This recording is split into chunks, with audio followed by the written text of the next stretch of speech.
नमस्कार दोस्तों, स्वागत है आपका सीनियर दृष्टिकोण में। हर शाम 5 बजे की तरह हम लोग आज फिर आपके साथ रूबरू हैं अपने बात और विचार लेके किसी खास बात पर। और आज हम लोग बात करेंगे कोविड टीकाकरण को लेके। कोविड टीकाकरण भारत ने 100 करोड़ डोज टीके की खुराक जनता में लगा दी है।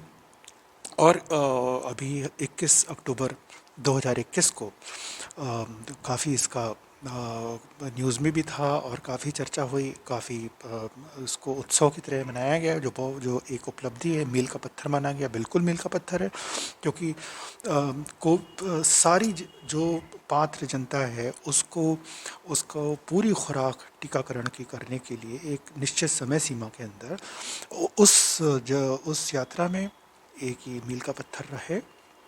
तो हम लोग ये देख लें कि हम लोग कहाँ तक आए हैं, कितनी खुराक लगनी है। और अभी 100 करोड़ लगी हैं, तो कितनी कितनी खुराक लगनी है। तो भारत में सरकार ने 12 साल से ऊपर हर व्यक्ति को पूरी खुराक टीका की का, की अनुमति दी है। सब बातें देखते हुए उम्मीद है। तो 12 साल से ऊपर कितने लोग हैं हमारी जनसंख्या में? हमारी जनसंख्या में लगभग 111 करोड़ या 1 अरब 11 करोड़ लोग हैं हमारी जनसंख्या में, जो 12 साल से ऊपर हैं। जिसका मतलब है कि हर व्यक्ति को 2 खुराक लगनी है, चाहे वो कोविशील्ड वैक्सीन हो, कोवैक्सीन हो या स्पुतनिक। दोनों, ये 3 ही वैक्सीन लग रही हैं इस समय, और अधिकांश कोविशील्ड लग रही है।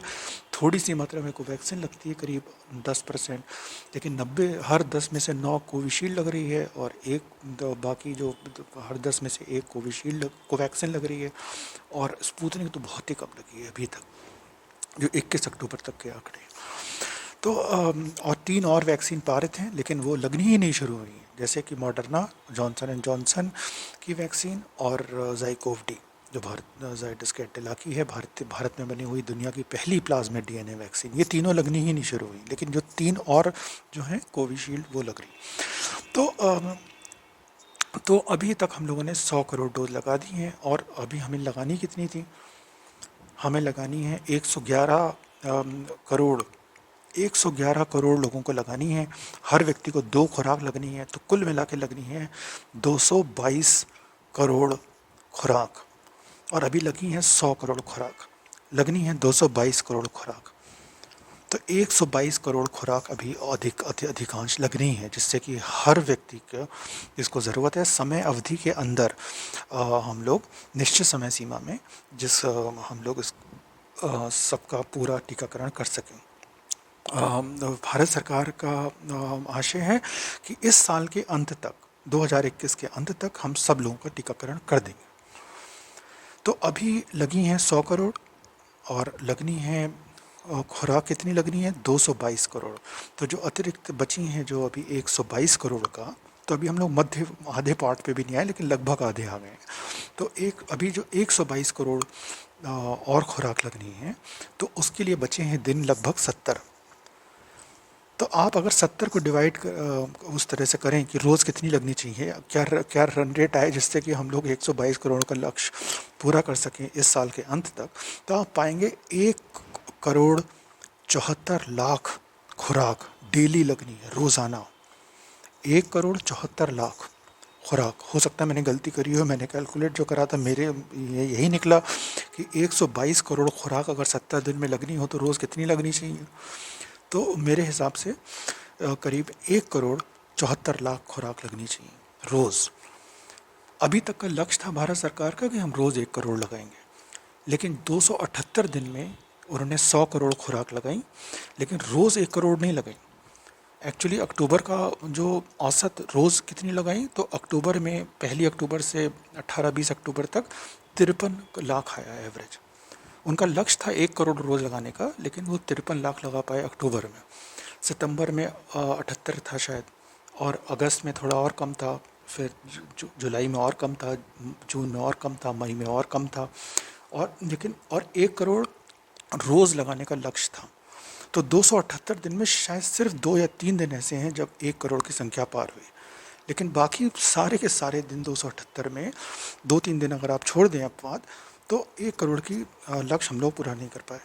अब आने वाले 70 दिन में हमें हमारा लक्ष्य है 1,74,00,000 का, अगर हमें टीकाकरण पूरा करना है। और टीकाकरण पूरा करना ज़रूरी क्यों है? यहाँ पे प्रतिष्ठा की बात नहीं है, यहाँ पे जन स्वास्थ्य की बात है, स्वास्थ्य सुरक्षा की बात है। क्योंकि कोविड, अगर पूरी दुनिया की आबादी के 70% से ज़्यादा लोगों का पूरा टीकाकरण हो जाएगा उन 8, 9, 10 महीने में, इसी तरह कुछ है, तो हर्ड इम्यूनिटी या सामुदायिक प्रतिरोधक क्षमता उत्पन्न हो सकती है, जिससे कि कोविड पे विराम लग सकता है। इसलिए कोविड का टीकाकरण सबका होना ज़रूरी है, पूरी खुराक टीके की लगनी ज़रूरी है। और दूसरा कारण ये है कि अगर हम लोग देरी करेंगे तो जिनको शुरू में टीका लगा था जनवरी में, फरवरी में, जो सबसे ज़्यादा खतरे पे थे, वृद्ध लोग, स्वास्थ्यकर्मी लोग, पहली पंक्ति के जितने भी कर्मचारी हैं, उन लोगों को आदि आदि, उनका जो टीके से जो बचाव होता है वो कम होने लग जाता है कुछ महीने के बाद। ये और देखने को आया है, इस पर विवाद हो सकता है, लेकिन तो इससे पहले कि जिन लोगों को हमने शुरू में टीका लगाया था उनको तीसरी डोज की ज़रूरत पड़ जाए, हम लोग सबका टीका लगा दें, जिससे कि हर्ड इम्यूनिटी का हो सकता है, हर्ड इम्यूनिटी इन्वोक हो जाए, और अगर वो हो गई तो कोविड पर विराम लगे। और इसके साथ ये भी ज़रूरी है कि सिर्फ भारत ही नहीं, दुनिया की आबादी के सारी वहाँ सबको टीका लगना है। तो अमीर गरीब देश नहीं, अमीर गरीब समुदाय नहीं, सबको। तो और जिसने भी टीका लगा लिया है वो ज़रूर मास्क पहने, भौतिक दूरी बना के रखिए।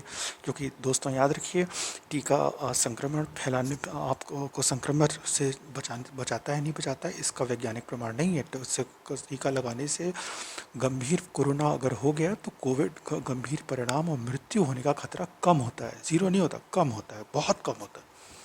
सिग्निफिकेंट डिफरेंस है, बहुत कम होता है, लेकिन ज़ीरो नहीं होता। तो सावधानी बरतिए, मास्क पहनिए, भौतिक दूरी बनाइए, हाथ पैर वो जो धोइए, सैनिटाइजेशन और सारी जो चीज़ें बताई गई हैं कोविड प्रोटोकॉल, सबका अनुपालन करिए और स्वस्थ रहिए। तो इसी बात के साथ मैं आज का CNS इश्यू को यहीं पे ख़त्म करूँगा कि मुझे उम्मीद है कि भारत सरकार और सभी सरकारें दुनिया की सभी पात्र लोगों को पूरा टीकाकरण कर पाएंगी इस निश्चित समय अवधि के अंदर, और कोरोना काल ख़त्म हो और स्वास्थ्य सुरक्षा पर ज़्यादा ध्यान दिया जाएगा। तो मिलते हैं कल शाम 5 बजे फिर किसी और बात के साथ जिसने हम लोगों को सोचने पे विवश किया। तब तक के लिए बाय बाय।